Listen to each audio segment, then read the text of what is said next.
many times, Lord. Hey everyone, Travis here with Groundbreakers to Harvesters. Thank you so much for checking us out. You can follow us online at groundbreakerslife.com. You can follow our YouTube page, maybe like us on Facebook. The heart of what we're about is educating and helping church planters, specifically apostolic church planting process, but anyone who's in the trenches, whether it be families, church partner churches, or whoever, we just want to be a resource to be a word of encouragement, maybe ask some of the questions to help bring clarity, whatever it is. That's kind of our calling and our mission. And today I got with me the other heart of, or the other half of Groundbreakers to Harvesters, Gerry, who's in the Waco area. I think both of us are on our third church plant. You're doing one in Waco, and I'm doing one in the North Fort Worth area, and it is quite the journey, isn't it? It sure is. It's there's so much of it that's not predictable, right? But there's so much that is, and wow, it's predictable, like forgetting to hit record the first time we recorded this entire conversation, and then having to do it again. Just hypothetical, like that might be out there somewhere, like someone would do that. I don't know if that ever happens or not. No, not to this guy right here. No, not at all.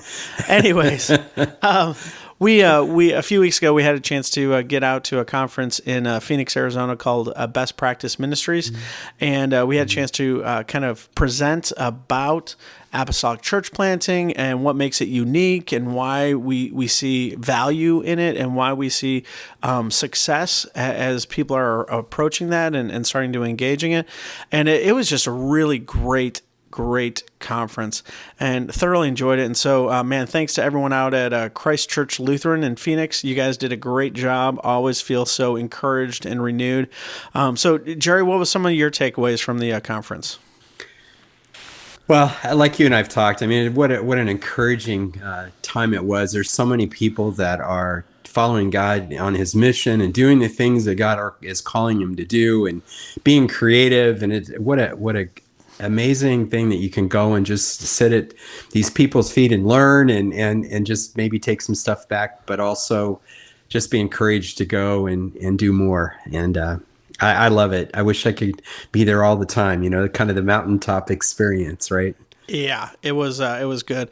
And I think, we had a chance to present, and it was, I think for me, the encouraging part were there were a handful of church planters that were in the room, and we talked about how this apostolic approach is really releasing the innovative apostolic guys in our community. And it's an approach. It's the idea of what Paul did. He'd go into a community, he'd establish culture, he'd establish doctrine, he'd build together a community, and then he would release that community to either someone from the outside that they bring in, like a Timothy, or someone that they would raise up from within, an Apollo, that guy, and it was great. If you were at the conference, you understand the process there. Anyways, it was great because some of the guys came up and they were like, man, it like helped to define for them, I don't want to say their exit strategy, but their next step. Because so many church planners will get in there and they will get energized by all this innovative, creative development, doing things the first time. But the idea of doing it again and again and again and again and again, week after week after week after week after week after week, and the routine slowly starts to just suck life out of them, but they feel trapped sometimes. And so it was great to see the hope that some of those guys have. So today what we want to do is probably going to be a two-part series. We're going to do part one today, and we'll release part two in a few days, is go through some of the steps of church planting and how we've kind of seen these and some things to keep in mind for that. But I wanted you, Gerry, to kind of share what stirred us to have this conversation on the podcast. Okay. Well, as I shared with you the other day, Travis, I've had the privilege to sit down with a church planter in the area that's just starting to do this, and in a tribe that hasn't done a lot of it before. Right. And so it's been an interesting conversation we've had, in that when I've really sat down and talked with him, he started maybe 9 months ago, 10 months ago, and I started talking with him about what their process was, what they tried to do, what he was doing, what next steps would be, and it became really clear to me that this group hadn't done a whole lot of church planning, and really maybe hadn't considered that there are some pretty clear steps, processes that you can go through. That pretty much every time that I've started one, I know pretty much every time you've started one, you kind of tick off of the boxes. You check those Yep. boxes and you do some of those same consistent things. And I, Travis, were talking about it. I thought, well, I wonder if that would be good to just go over some of those details and just talk about some of the steps that seem to be consistent across the board, no matter what type of church planter you are, no matter what type of end result you want, whether it be multi-site or whatever, that there's these steps that you just go through. Right. And it's just so consistent. And what I appreciate about you is you're the systematic guy, and so you already had this list developed because it's that's how your mind works. And I just kind of hit these steps and then go, oh yeah, this is what we should do next, and I recreate it every time. But every time it's the same thing, and so that's why it's the dynamic duo, man. I appreciate you, and so we are going to go into kind of unpacking some of this and looking at this one by one. And I think there's like 11 or 12 like thresholds, probably better than steps, because some of them will take quite a while. Some of them you stay in as other steps and thresholds are happening at the same time. And so, this is not like a formula in the sense of if you follow these 11 steps, then you'll have a church plant. It's not like that. This is a following of the Spirit. No. But hopefully these will help us understand it a little bit better. Is that fair to say? I like the way you put it, because the reality is that there's two or three maybe going on at the same time. Yeah. And one may happen before the other one. And there's all this, you just have to know that all of these things have to happen pretty much. And, Right. and I also just want to make a qualification on all of this. There may be more that we need to capture. There may be other things that we haven't just figured out yet, and we may never figure out. So, I would just encourage people, if they have some other ideas around this too, we'd love to hear it. Okay, because we've done a few of these, but this is not a masterpiece, nor is it. This is a. This is a roadmap, maybe that has a lot of room for growth and impact. So again, this is not a formula. This is just like, hey, this is what we've kind of figured out and experienced. And there's probably 100 things that we've experienced that we go through the system and we don't even realize that it's an important part of it. So, great disclaimer. Great disclaimer. Okay, so the first one is this. Again, because we believe in the apostolic approach to church planting. There's some unique things about that. And the first thing is the apostolic planter sent by a congregation or a group of congregations into a specific area. Unpack that a little bit, Gerry, and what you think we mean by that. Well, I think it's interesting. You and I are both kind of the two models there. One, I believe, aren't you mostly sent into the area by a congregation or supported by a congregation?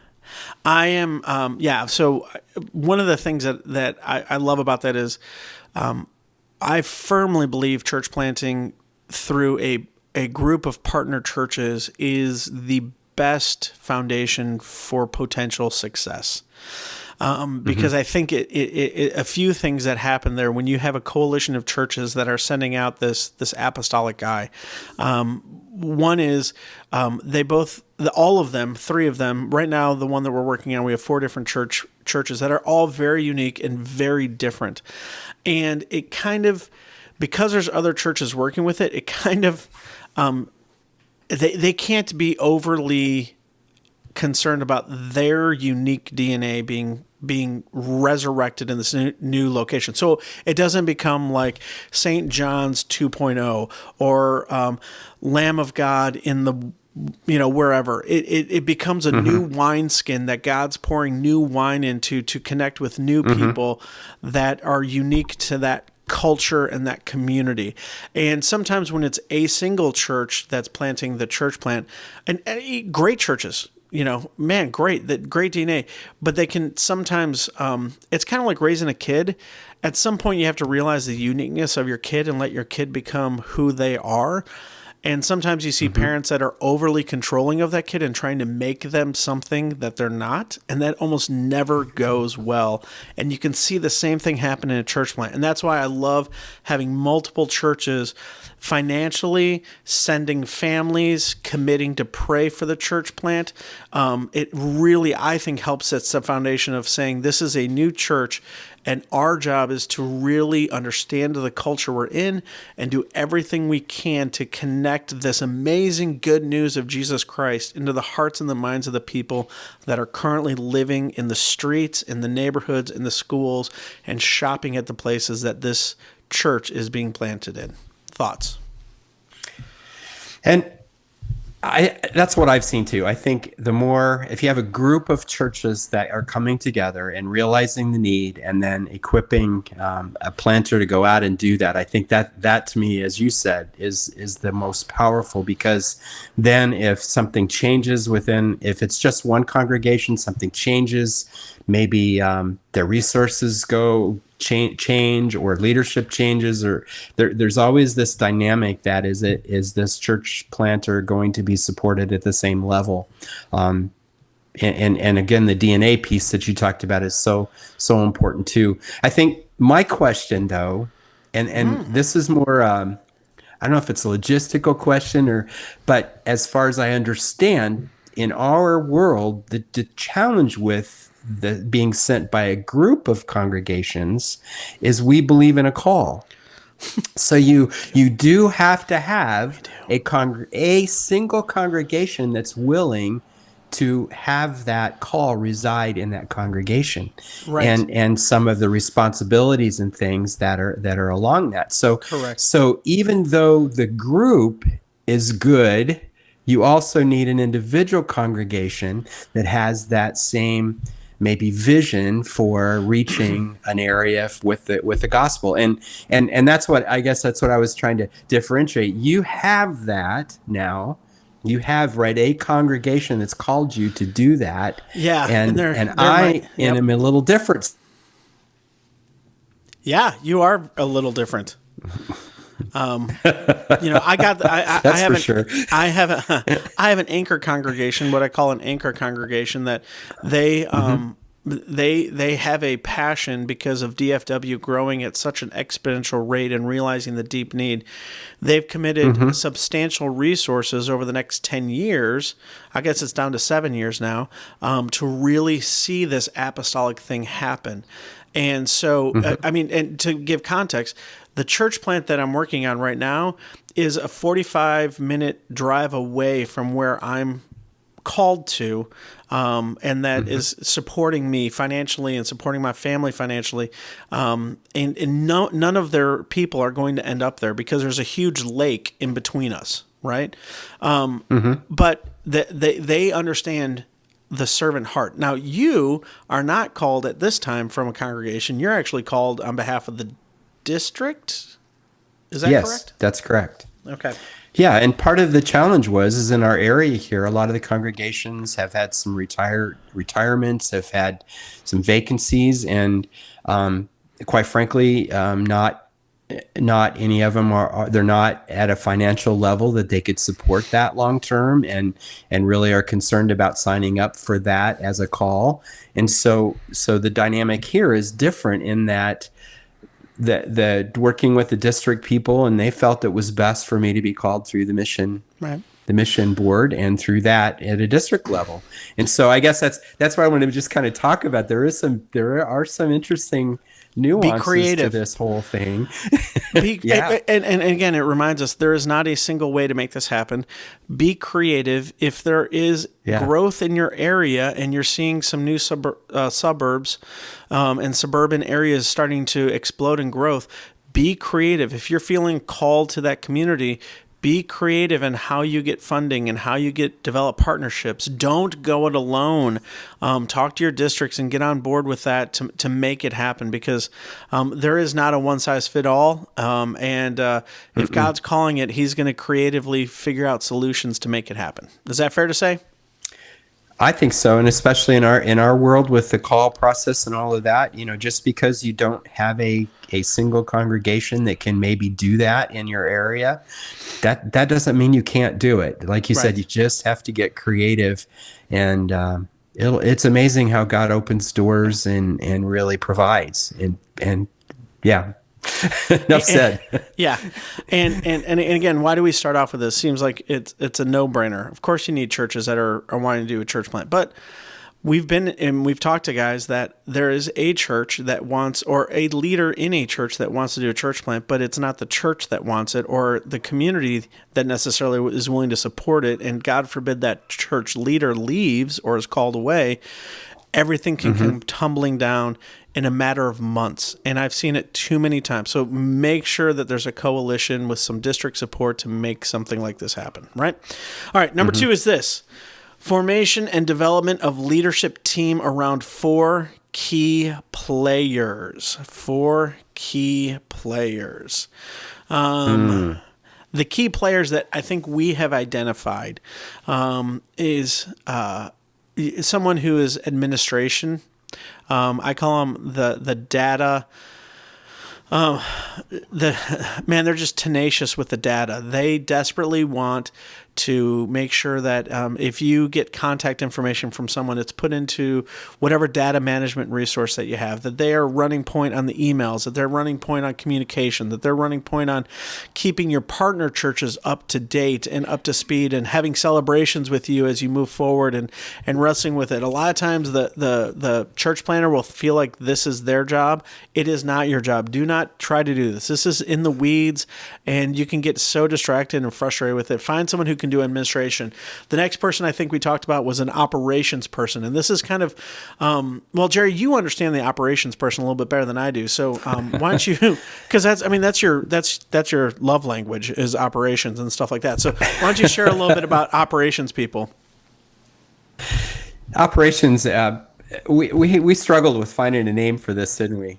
We did, but it's a person that really kind of takes a bigger picture view of all of the processes and all of the various things that are necessary to make a church and a church plant go forward. And that's putting the systems in place for finances, talking and putting and working on the things when it gets there, like bylaws and constitution, and really looking big picture organizational types of things. Many almost like a business manager type of thing, where they're looking at it at a higher level. And deals with negotiations on contracts and things of that nature. Mm-hmm.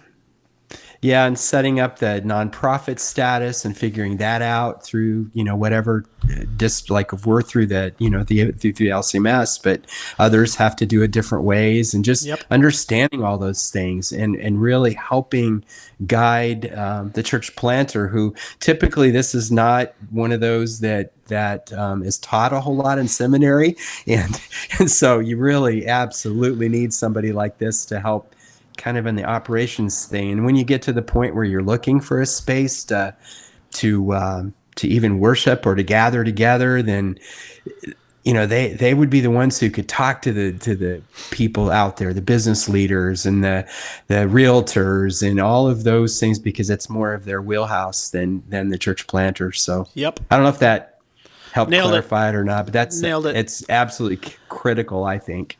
The next one is your community champion. And this is someone who lives in that community and just loves that community.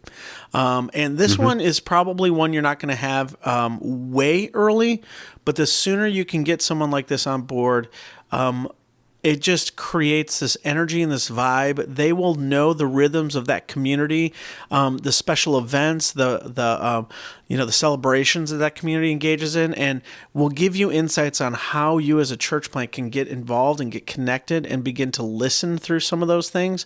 And ultimately, if they are in love with that community, the community knows them, and so they will naturally become the publicity piece, for lack of a better term, about the church plant, because they just are excited about the community. They're excited about this church within the community, and they will just share it with everyone that will listen, and they'll post it on their Facebook page, and they have 13 different community Facebook pages that they belong to, and they're the moderator for 5 of them, and it makes the job so much easier. And I think a lot of times we think that, well, that's the job of the apostolic church planter or the church planter to be in the community and love the community. Absolutely. But this is different than just loving your community. This is someone who's been a part of that community for a long time, and their life is intimately woven into that community.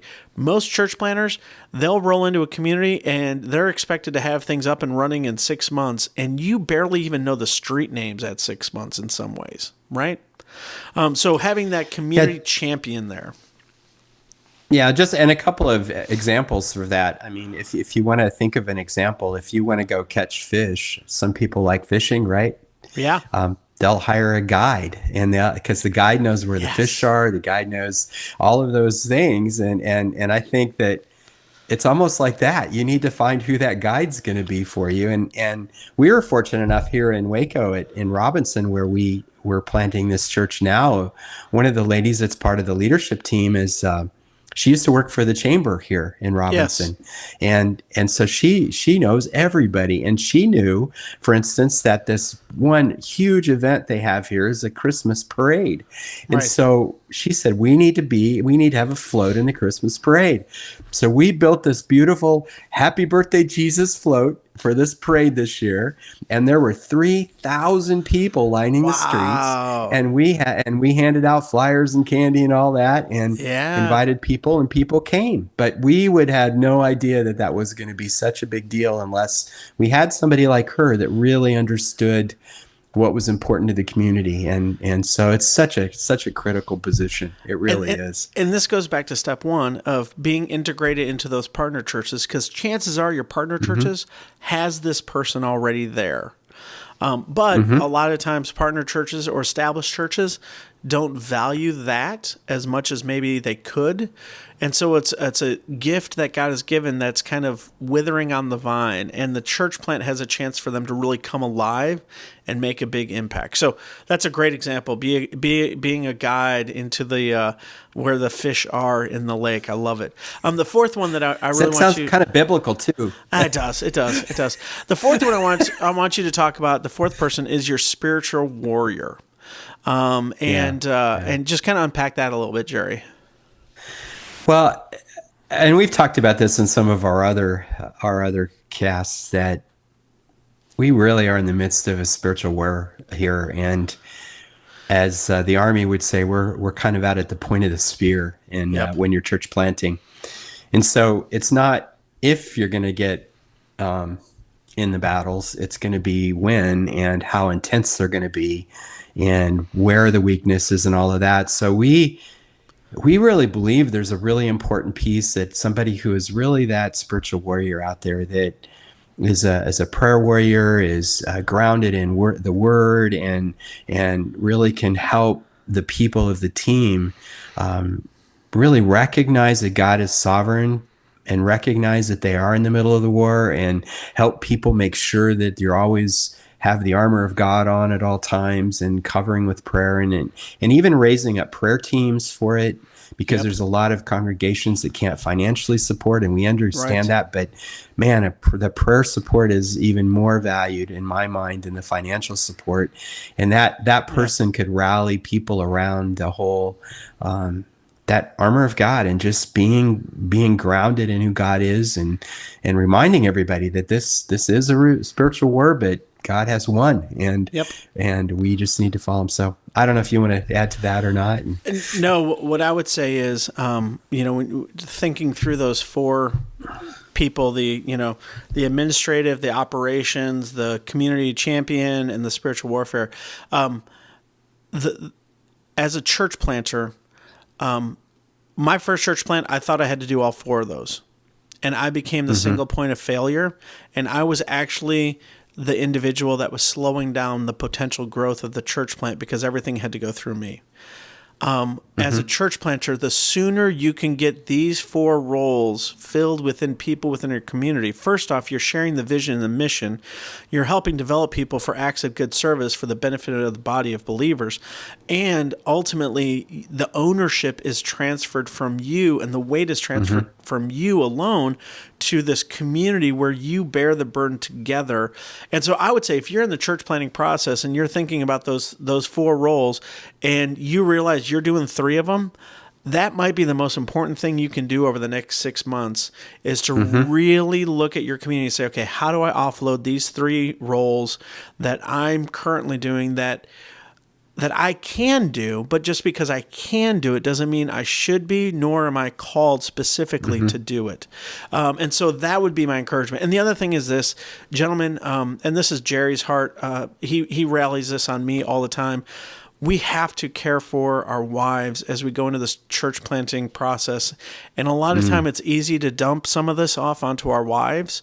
And they may not be called nor gifted, but they're loyal to us. And so they will do it, even though it's not who God has called in the community to do it. So just a real word of encouragement to you to look beyond your wife or your kids, and actually let the body of Christ do what the body of Christ is designed to do. So, I'd like to kind of wrap it up though too, in that it's great to have all 4 there, and that's what I think we really need. But then there's this whole thing of developing the team, and I think sometimes that's a hard thing for people to do too, in that you've got all these talented people and they're off doing their things, but the reality is, as a church planter, I think one of the key things we have to do is to help develop that team and to develop them truly as a team, to get them all on the same page, and not the church planters page, but God's page together, and focusing on where is God calling us as a team to do, and then embracing that mission together, and having clarity on what God is doing, and then have each other's back, and watch out for each other, and truly develop that team. And one of the things I like to do, and it's partly because of my background in corporate and in consulting, is you do a kind of behavioral styles and see what the behavioral style of the team even is, and you talk about where your shortcomings are going to be, where your rubs are going to be, and you start talking about those, and then when you bring somebody in, you talk about the whole process of a formation of a team, where you have the storming, norming, and performing, and all of those things, and you really truly work at building that team as a group of people that are a high performing team for God in that area, doing what he has to do. And so I encourage people that if you don't have those skill sets, and not everybody has had the opportunity to do that, find somebody who can help lead that team with those skill sets and in that team development. Yeah, absolutely. Gerry at groundbreakerslife.com is a great resource that you can reach out to. Do not email Travis at groundbreakerslife.com. You will get a list of books you should read. And no, Gerry is fantastic, and that's why he's speaking about it so eloquently. And so I didn't mean to cut you off, but Gerry at groundbreakerslife.com would be where you can look for that. So anyways. Yeah, and it's my passion. I love doing it, but there's also lots of other people, even in your communities, that do this type of thing, and are incredible Christian people that would love to be able to serve that way. And I think it's this whole thing, isn't it? That you've got to be purposeful about developing that team. And go ahead. I'm sorry. Well, no, I was going to say, so the phrase that came to mind is, you can either do or you can develop. And as a church planter, you want to leverage the development a lot more than the do. And I think that's what your heart is like too many pastors in established churches or small church or whatever, they feel compelled to do. And there may be a whole host of reasons why that is. But the sooner we can shift to understand that we as a pastors are disciplers and developers, and to really help others do, I think the more the impact of the mission and ministry just exponentially increases. So, any final thoughts on that before we go to number 3? And then that's the end of part 1. The word, the word that I like in Scripture is to equip people. Right. That's what our role is to equip the saints and to equip people to do this. And I think if we always remember, even as church planners, it's not this Lone Ranger going out and doing it all themselves. It really is, your role is to equip people for the long run. And that's I like that word. All right. So number 3, it's not even a number, but it's the next one on the list. And this will be the end of part 1. And it's this. Gerry, why don't you read this for us? Community listening. That's trying to find out what the needs are, the partners, the resources, the gathering and meeting places, people of peace. What are the existing churches doing? I mean, all of those things. The key word is listen. Listen, listen, listen. Too often we can have that. And Gerry, this is your hot button issue, and you champion this exponentially. And the only thing that I'd really say about it is, again, going back to my first church plant, I thought I had to have all the answers and that I was going to go in and I had this compelling vision and this is how we were going to do what we were called to do. And I really downplayed this community listen piece. And I think we had a few missteps early on that we didn't have to have had I had a servant attitude and gone in with a listening heart and just saying, my job is to spend time in the coffee shops and in the barber shops and in the restaurants and in the social gathering areas and just listen and start conversations and not have a project and not have try to get them to come to anything, but just I want to listen and understand what's going on, what's the rhythms and all of that kind of stuff in the community. So talk a little bit about some strategy behind that and how to do that well, Gerry. Well, what hit me while you were talking, you said you don't need to be, you don't want to be a person who has all the answers. I wonder if we started reframing ourselves as being the people who had all the questions instead of all the answers. And if we had all the questions and that's what we went in is ask questions and just listen. That'd be great. Wow. Wouldn't it? I mean, I love it. If you find people in the community that like the community that you're in and you start asking them about what they like about it, you ask them about if they were the grand poobah or the grand person that could make all the decisions, what would they change or what would they add? And I love asking people, well, if a church was coming into this community, what would you tell this church? And what would you hope they would do, or what would you hope they would be? And I ask everybody those types of questions, and I've got a reputation for asking a lot of questions. That's brilliant. So smart. Well, I don't know. Oh, don't play yourself. Like I said, I kind of have a reputation. Yeah. No, but it really is just like going in. And again, if we do this well from the beginning, it becomes a part of our culture, and it can, if it lives in our church as a part of our culture trumps everything. And it trumps vision, it trumps mission, it trumps everything. And if the culture of the church is a continual pursuit to listen to the community that's around them, then the church ultimately shouldn't have a problem changing and shifting and adjusting, as the community around that church will eventually change, shift, and adjust because we're always listening. And I think some of the struggles that we have with churches in 100-year-old churches or 70-year-old churches or 10-year-old churches is that we forget to continue to listen. And so we're speaking to things that maybe were relevant to the people around us 10 years ago, but aren't today. And so that I think it's brilliant. Ask questions. I love it, Gerry. Yeah.